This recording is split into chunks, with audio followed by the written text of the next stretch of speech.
El maestro de maestros, pero antes, lo más importante, quiero saludar a Rosario. A Rosario que día ¡Maestra! Nacha lindo. Rosario, ¿qué energía vamos a tomar hoy día? Hoy día vamos a estamos tomar... tomando ya? Están tomando pistón, que es pisco con tónica, y también voy a hacer pisco sour. Mira, qué bacán. Qué lindo. Oye, a la Cami le gusta mucho el pisco, así para que le haga un... Me encanta el pisco. Sí. Ya, para que le haga uno bien Ya. rico y sabroso. Ya, ahora sí, el maestro de maestros, Juan Andrés Alfaro. Póngale play, señor director, porque hoy día ha llegado el fin para un hombre que en tantas ocasiones fue mencionado en este programa desde hace ya más una década. Me refiero a David Rockefeller. Sorpresa para algunos, pero la verdad es que se veía venir. 101 años, muriendo de manera, por razones completamente naturales, murió durmiendo. Espero que haya tenido una pesadilla este desgraciado mientras tanto. ¿Pero por qué lo odian? No, pero eso es un hombre, compadre, peligroso. Vamos a explicar por qué inmediatamente. Estamos hablando de uno de los más fuertes, si bien para algunos, porque ha hecho obras de caridad, tremendo filántropo, pero al mismo tiempo uno de los controladores de no solo de una de las más grandes riquezas a lo largo de la historia, heredero de una fortuna que se viene arrastrando desde la época de la Guerra de Secesión en Estados Unidos, sino que además también se le adosan una serie de actividades de control social, político, embaucador, generador de guerras, de desfalco, de problemas financieros en el tercer mundo y un largo etcétera, que incluso si tú sumas sus grandes aportes a la vida, a la humanidad, como es a través del arte, las donaciones a colegios, pareciera palidecer o ser específicamente nada en relación a todas las otras oscuras en las cuales sí participó. ¿Mandela? ¿Con Mandela? Ahí no sé. Sí, obviamente el hombre se supo rodear, pero entendamos que además de banquero y filántropo, este hombre, entre otras cosas, controló por más de una década el Chase Manhattan Bank. También es a cargo de una de las más grandes petroleras, que finalmente es de donde provienen las raíces de los millones que circundan a toda esta familia, que obviamente, si es callado que no tiene problema, es claramente en lo económico. También él está a cargo, además de, por ejemplo, el Rockefeller Center. Este hombre murió en Nueva York, que es donde le gustaba de ahí controlar gran parte del planeta. Y también el MoMA, ¿cierto? El Museo de Arte Moderno Contemporáneo, también en Nueva York, que tuvo el gusto de visitar hace algunas semanas. Y también, fíjense qué curioso, fue uno de los fundadores y obviamente los que auspició la creación del World Trade Center, conocido por nosotros como las Torres Gemelas, y que no me extrañaría que fue también el que dijo, ya, échensela porque... No, pero madre. Sí, porque vamos a hacer guerra y a buscar petróleo en otras partes. Oye, hay artistas chilenos en el MoMA. Sí, pues, Sí. obvio, por Sí, supuesto. Está Sí. con Piñera, mira. Mira, está con Piñera. Bueno, fíjense que ya vamos a hablar porque este hombre tiene buenos amigos acá. Sí. Amigotes incluso. Atención. con Fidel. Uno se fue primero que él. Pero fíjense que entre los récords que este hombre, David Rockefeller, que murió el día ayer, ¿sí? De 6 trasplantes al corazón. Por eso duró tanto el viejo. Ay, loco. 6 trasplantes, Vamos ni a más sacar ni tantos menos. donantes, los compraban. No, ya, capaz que por ahí alguien murió, weón, antes de tiempo para recibir una donación, pero... Un trasplante dura 10 años y después de eso es difícil que te puedan poner otro órgano que reemplace el que tenía. Bueno, este hombre tenía los medios para No, sí, reconstruir, sí. obviamente, la tecnología médica para poder llevar a cabo aquello. El primero fue en el año 76 y la última vez que recibió un trasplante ¿Ya? fue hace 3 años, cuando tenía 99 años. Dijo, bueno, estoy llegando a 100, esta valla me está fallando, póngame uno nuevo al toque. Sin embargo, murió ayer descansando, durmiendo en su casita, en Nueva York. en su mejora. Absolutamente, quizás con qué estaría soñando, nunca lo sabremos. Según la revista Forbes, este hombre, a ver, aquí tengo que explicar algo, pero aún así no creo ni una wea. Este hombre, su fortuna personal alcanza los 3.000 millones de dólares. 3.300. 3.300 para ser exacto. No creo. Por ejemplo, para que ustedes tengan una idea, 3.000 millones tiene el expresidente Miguel Piñera. Miguel Piñera también, bueno, que en realidad tiene la misma Miguel. plata. Era lo mismo. Sebastián Piñera, sí, ahí lo mismo. Le pasaba su platito. Un saludo a mi amigo. Ya. Sebastián Piñera tiene la misma cantidad que supuestamente tiene este hombre, ¿Doy un dato cosa más? que lo veo bien poco probable. Se publicó la lista de Forbes de los más millonarios del mundo y el más millonario del mundo es Bill Gates. Claro. Tiene 58.000 millones. Entonces, claro, 3.000 millones, como usted dice, parece poquito. Ya. Todo lo que parece Tiene más ser George Lucas. Rockefeller. Pero ojo, atención, para que aquí quizás se puede comprender, eso es lo que él declara como fortuna personal, pero toda la familia, a ver, es el último que va quedando de varios hijos, ¿cierto? Pero él tiene sus propios hijos y sus nietos, En total, así como en la sumatoria, yo creo que este un repartió hasta las guaguas, así como que dividió los negocios. El total de la fortuna de los Rockefeller son 750.000 millones, y ahí más o menos te puedo creer, ¿eh? Claro. Absolutamente. 750.000 millones de dólares, la verdad es que es un montón. Es Bueno, que no se puede dimensionar, porque No, ya es tanta plata que en claro. realidad... O sea, ¿cómo se escribe ese Ya número? 1.000 millones Sí. es una cosa... es descuadrado. Ni la Sin Teletón. llegar a los Absolutamente 1.000 millones ya. claro. ¿Y la Teletón? No, si parece un chiste, pero atención, a ver, ¿cómo nació todo esto? Fíjense que fue David, el abuelo de este hombre que estamos viendo en pantalla, que murió el día de ayer con 101 años, quien finalmente inició, como les decía, en la época de la Guerra de Secesión, esta fortuna. Esto partió, obviamente, después de su llegar, de origen judío alemán, en el año 1733, y en el año 1861 hasta el 65, la famosa guerra para liberar, obviamente, a los esclavos, a propósito, digamos, del gran alzamiento que lideró Abraham Lincoln, es donde ellos comenzaron a surtir en medio de un país dividido por la guerra. Vendían a un lado, vendían a otro, y de repente empezaron a juntar plata. Por ahí se hicieron de algunos pozos petroleros, y fíjense que ya para aquella época él controlaba el 95%, o sea, bueno, todos, de la industria petrolífera en Estados Unidos. Solo con ese puro negocio tú puedes decir, bueno, ¿qué hago con esta plata? Porque la verdad es que no tengo años de vida para gastarla, ni toda mi descendencia hasta donde me alcanzan los números. Fue el primer billonario de Estados Unidos. Exactamente, amigo mío. 1.000 millones. Bueno, como le decía, él es el menor de 6 hermanos, ya todos fallecieron, y ahora solamente quedan sus hijos, también potentados, ricachones, dueños de empresas, un largo etcétera, y también sus nietos, además de los hijos de sus hermanos, como les decía, que ellos ya abandonaron este mundo. Ahora, yo les voy a hablar ya con sus lazos con Chile, pero antes, obviamente, debo decir que, si bien en algún momento, como todo empresario ultrapoderoso, con influencia, cuyos tentáculos, como los pulpos que son, llegan hasta los rincones más recónditos del planeta, en algún momento dice así como, tengo todos los negocios, tengo toda la plata, ¿qué me falta? ¿Con qué yo puedo resguardar esta riqueza que nunca tener problemas? Ya haya epidemias, guerras, problemas de bancarrota, digamos, a nivel mundial, problemas a nivel continentales, problemas de falta de recursos medioambientales, etcétera, etcétera. Bueno, muy fácil. Ahora me meto en la política y voy a empezar a influenciar a los políticos, voy a ser amigos de ellos, al punto de, quizás en cierto momento, llegar a decidir quién se sienta, en qué país, en la presidencia, y ahí es cuando, entre otras cosas, le echaron el ojo a Latinoamérica, un continente en el cual vivimos que podría sustentarse completamente solo si nosotros nos hermanáramos entre otros países sin pedirle prestado jamás, nunca nada a nadie, teniendo toda esta riqueza en terreno, también en mar, con un paisaje precioso que aún colinda con algo que llamamos humanidad, lo poco que va quedando, y sin embargo este hombre, antes que eso sucediese, antes que lográramos tener una hermandad y una unión, dijo, voy a empezar a dividirle y voy a empezar a poner presidentes, bueno, de un lado y de otro.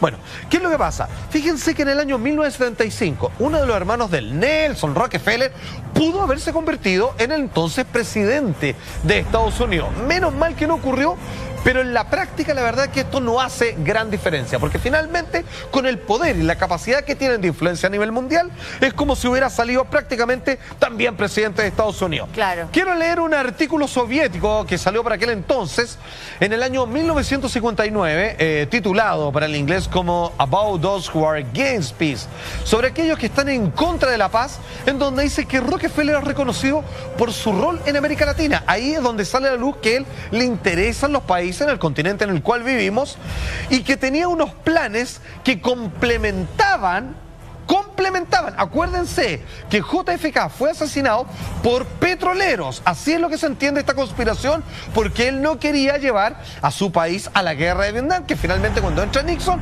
lo primero que hace es mandarlo todos para allá, guerra que por lo demás perdieron, pero los de siempre no perdieron un peso y simplemente ganaron. Los de la empresa tenían también negocios con el fierro para la creación de armas, y ellos se llenaron, fueron otros a pelear, fueron otros los que murieron, y estos se hicieron completamente mucho más ricos. Esto fue el hermano de David, Nelson Rockefeller. Atención, ¿qué es lo que se dice este artículo ruso, donde ya le echó el ojo a este hombre que no conforme con todos sus millones, con su influencia política en su país, sino que además quería participación indirecta, pero ahí metiendo el dedo en la llaga con respecto a nuestro continente latinoamericano?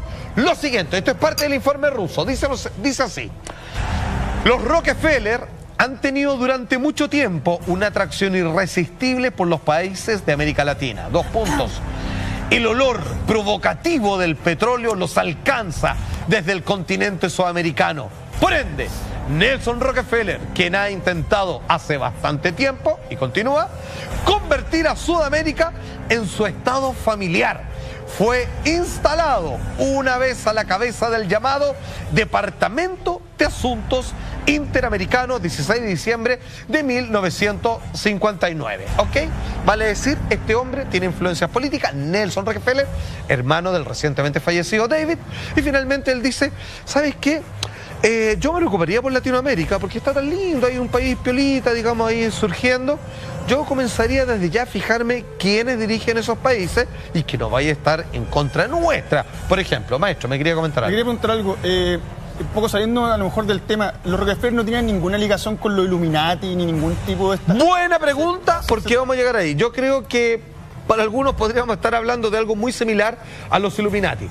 El caso es que el año 2002 hubo una confesión de una larga amistad, porque para poder tener influencias en un país y, por ejemplo, decidir, digamos, cómo derrocar a un presidente o influenciar para que otro salga electo, que haga mejores relaciones, por ejemplo, bilateral con Estados Unidos, particularmente los negocios que ellos tienen, para eso hay que tener otro hombre tan rico y poderoso como él, asentado en el país de origen. Ahí es como él se hace amigo del recientemente fallecido, porque han cayendo de uno, magnate Agustín Edwards. Toma. Así, absolutamente. Bueno, perdón, no, él no falleció, ahí lo tenían ahí como... Lo que pasa es que un medio de comunicación que usted conoce muy bien, lo digo por lo de muerto y tuvo que rectificar. Exactamente, es que todavía a mí me quedó así como esa cosa bonita. Así como linda. Esto, pero ya lo mejoré. Bueno, debo decir que para el hombre yo trabajé 10 años, pero bueno, era un medio y cosas así. Bueno, supuestamente este amigo acá en Chile hubiese servido a través de los comandatos de Nixon para generar una astucia de infiltración de la inteligencia norteamericana, y esto es bien sabido hoy por hoy, claro, no nadie lo niega, para derrocar al presidente Salvador Allende, en donde obviamente veían un tremendo miedo que Chile, perfecta y estratégicamente ubicado en el mapa, para convertirlo quizás en una arista comunista que finalmente es a lo que tanto le tenían miedo. Por ejemplo, ¿qué es lo que dice esta vez David Rockefeller, amigo de Agustín Edwards? Se refería así respecto a las estrategias por aquel entonces. Mira, en marzo de 1970, porque incluyó a Agustín Edwards en su biografía, mucho antes de la elección, mi amigo Agustín Duni, le decía, propietario del Mercurio, el principal diario de Chile, me dijo que Allende era un embaucador soviético que destruiría la frágil economía chilena y extendería la influencia comunista a la región. Esto no queda aquí, esto fue el submemoria del año 2002 y continúa. Si Allende ganaba, advertía Duni, Chile se convertiría en otra Cuba, un satélite de la Unión Soviética. Por lo tanto, insistió en que los Estados Unidos debían impedir la elección de Allende. De hecho, por su influencia, Nixon llegó a referirse a Salvador Allende como un fascista obviamente por un autoritario, digamos, que de alguna manera buscaba destruir el país, producto de la influencia de las ideologías soviéticas de aquel tiempo.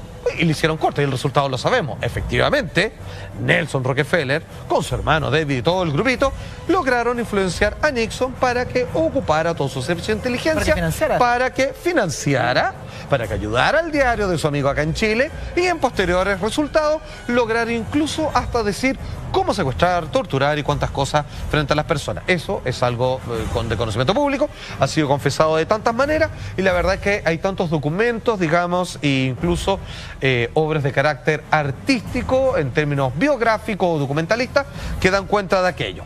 Ahora, ¿qué es lo que pasa?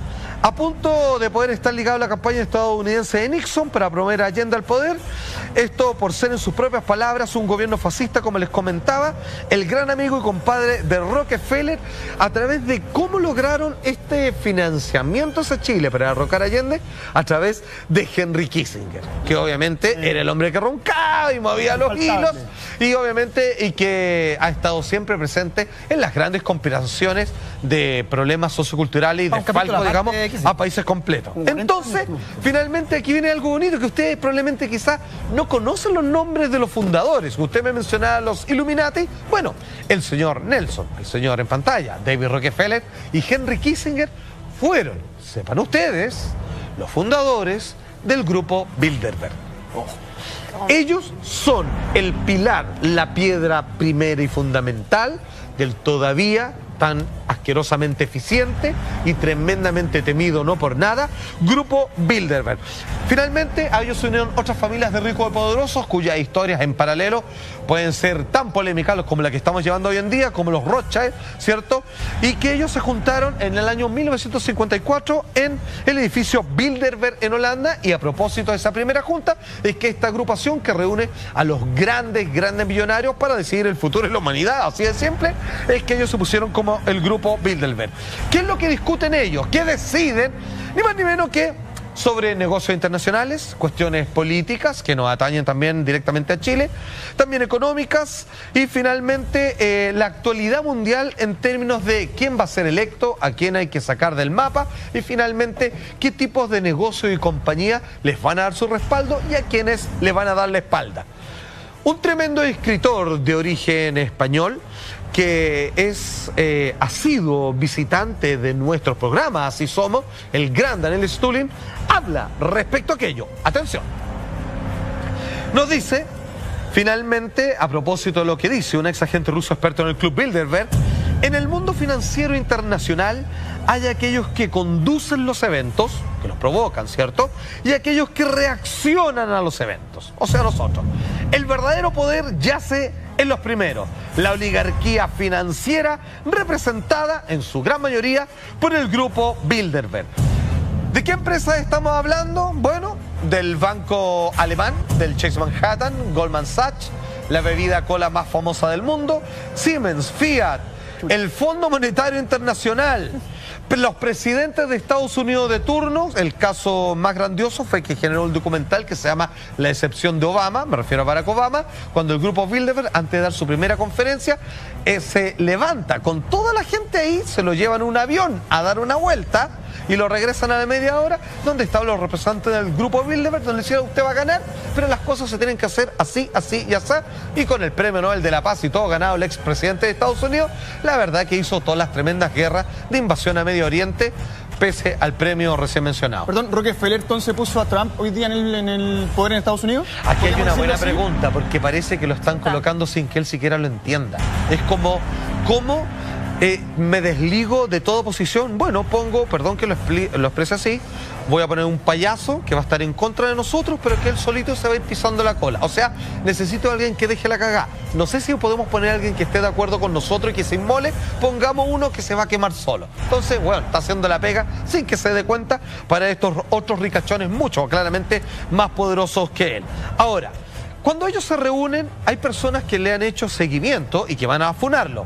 Ahora, hay que temer, cada vez que ellos se reúnen, año tras año, hay que entender que en esa oficina donde ellos se juntaron, se decidieron tremendos procesos de cambio en donde una gran parte de la humanidad siempre se va a ver afectada y no de la mejor manera.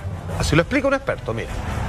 Más que los gobiernos, que son lo que la gente cree que son los que controlan el poder, los órganos ejecutivos de un país, de una nación, una democracia, yo creo que hay grupos, pueden ser financieros, pueden ser de presión política, pueden ser think tanks, que es como ahora se les denomina a muchos grupos en Estados Unidos, que se les dice que son sociedades secretas. Realmente son ciertamente secretas porque la gente no sabe quién forma esos grupos, pero que digamos que marcan un poco la política, lo que va a ser la política de las grandes naciones, desde Inglaterra hasta Estados Unidos, hasta la propia España. Sí que... A quien escuchamos es al periodista e investigador Eric Fratini. Recién fallecido, el multimillonario estadounidense asistió, escribía él, a varias reuniones, pese a su tremenda edad, sobre este grupo Bilderberg, que fue uno de sus propios fundadores. Actualmente lo comprenden 150 líderes mundiales. Ellos deciden qué país atacar, a qué presidente liquidar, ¿cierto? Como generar crisis económica y generar cortinas de humo a través del espectáculo o de gripe o enfermedades que se colocan de moda. Maestros, ¿siguen juntando? ¿Cada cuánto se juntan? ¿Qué tiene que pasar para que se juntan? Porque este grupo es... Al mínimo una vez al año. Ya no se juntan necesariamente en el primer sitio que les da el nombre a esta logia, no sé cómo llamarlo, sí. pero obviamente también lo han hecho en Estados Unidos, donde prácticamente tratan de evitarlo porque hay gente que ya los conoce. ¿Hay algún chileno en ese club? Nunca se ha confirmado, pero algunos hablaban que podía ser incluso alguno de los Piñera, pero la verdad es que para entrar a este club necesitas dos cosas: tener un Plata. patrimonio que supere los $1.000 millones y segundo, que obviamente luego de ser invitado tú aceptes cuáles son las reglas del juego. Obviamente entendamos que si lo único que te interesa, si solo lo único que te interesa es el dinero, compadre, obviamente ellos te están dando unas regalías de estabilidad en todos tus negocios, respaldo, y que incluso influyen en la política del país donde residen tus propias empresas. Ahora, ¿okay? ¿por qué esta gente querría más poder? Pues ya son suficientemente poderosos. Fíjate que ¿Qué los mueve? Estoy tratando de entender la psicología, pero no... Fíjate que esa pregunta, que cada vez que se le ha hecho a una de estas personas responden de la misma manera.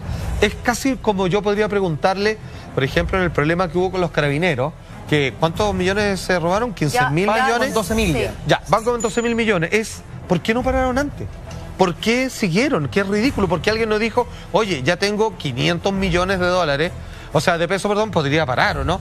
Bueno, porque fíjate que la ambición genera que mientras tú más platas tienes, necesitas más para poder resguardar eso que has conseguido. O sea, el dinero, a diferencia de lo que muchos creen, lógico, finalmente necesitas más plata para mantenerlos. Entonces es algo que no tiene fin. Como decíamos en algún momento, más allá, digamos, de la ambición humana, es como tomar agua del mar. O sea, finalmente tomas y lo único que generas es que te dé más sed. Una competencia entre ellos mismos, ¿no? O sea, yo creo que también es como, ¿cuál de todos tiene más poder? ¿Cuál de todos quiere tener más dinero? Claro. Y hablando de las personas que componen el club o el club, como usted le quiere decir, no necesariamente es que tenga que ver un chileno, pero basta con tener buenos contactos en Chile y ya se puede hacer samba canuta, o sea... Absolutamente, porque si, para así decirlo, si no eres miembro de ahí, ellos sí tienen sus títeres. Claro, eso está claro, y obviamente eso son parte del juego que hayan planteado. Ahora, en 1991, el recién fallecido David Rockefeller se refirió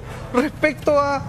En el fondo confesó cómo ellos pretenden, a dónde apuntan y cuál es, dentro de su tablero de ajedrez, la mejor manera de conseguir, de la mejor manera, esta idea de controlar el mundo, casi como Pinky Cerebro. Y así lo dijo el propio David Rockefeller. Atención, el mundo es ahora mucho más sofisticado y preparado para marchar hacia un gobierno mundial. Eso es lo que nos quieren lograr a toda costa.